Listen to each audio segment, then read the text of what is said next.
Amar, dignitaries, and my dear friends. I had the rare opportunity to meet this great person in 2004 along with Ilayaraja and Maufa Pandirajan. When we did Thiruvasagaman Symphony with Ilayaraja, we wanted to present him with that music. He was unwell, but what touched me was the kind of, Amar, you have rightly described in your invitation that a man of political grace. I want to underline, political grace doesn't come without personal grace. That one thing, he was very decent. He wanted to listen to that music. He was unwell, he couldn't talk much, but he advised his secretary to bring a tape recorder and one full piece. I'm sure some of you, if you had listened to Thiruvasagaman Symphonic Oratorio, Pullavini, and there is a long piece. And he was so elated. He was so elated and he appreciated and complimented Shri Ilayaraja. This human decency, it deeply touched me.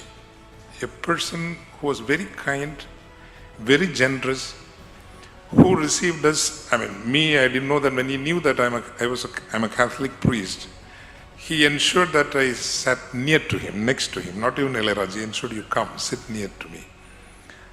That decency and grace, I will never forget about him.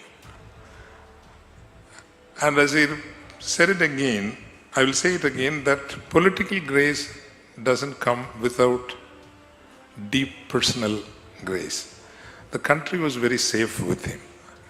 And as a Christian Catholic priest, I can tell you, never once, honestly, never once when he was the Prime Minister, never once I as an individual, I can't speak for everyone, but I as an individual who has very strong opinion about things, but never once I felt concerned or anxious or frightened.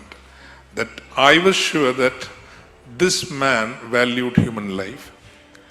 This man, because as a church man, I'm pretty accustomed to hardcore conservatives. Now, Atal Ji was a very, very fantastic combination. He was not a conservative. If anyone would think that he was a conservative, I would say no.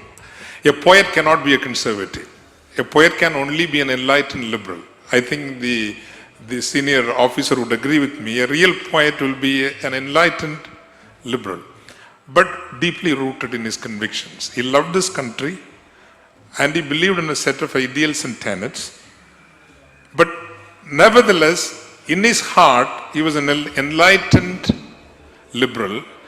In other words, Cholano Abdina, he can mastermind a revolution, but he can't stand a single drop of blood. That kind of a revolutionary. I hope you understand the person in this. He was a poet. He was a poet. He can definitely mastermind a revolution. He had all that power of communication.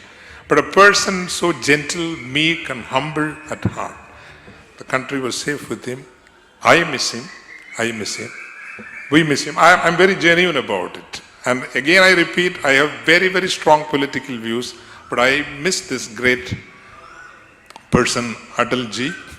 And I would conclude this way, because somewhere deep, as a poet, as a humanist, he valued human life.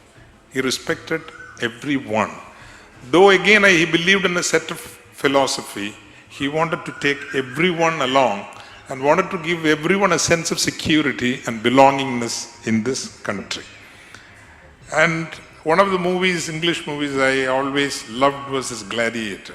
The concluding script of the movie would go like this: Is Rome worth one man's life? We believed it once, let's believe it again. I'll repeat those words. Is Rome worth one man's life? We believed it once, let's believe it again. Is India worth one man's life? Whether the person dying on the street or being not attended or being lynched or whatever. This man stood for that value. Is India worth one person's life, regardless of his religion, caste, or denominations? We believed it once. In his name, let's believe once again. Thank you. God bless.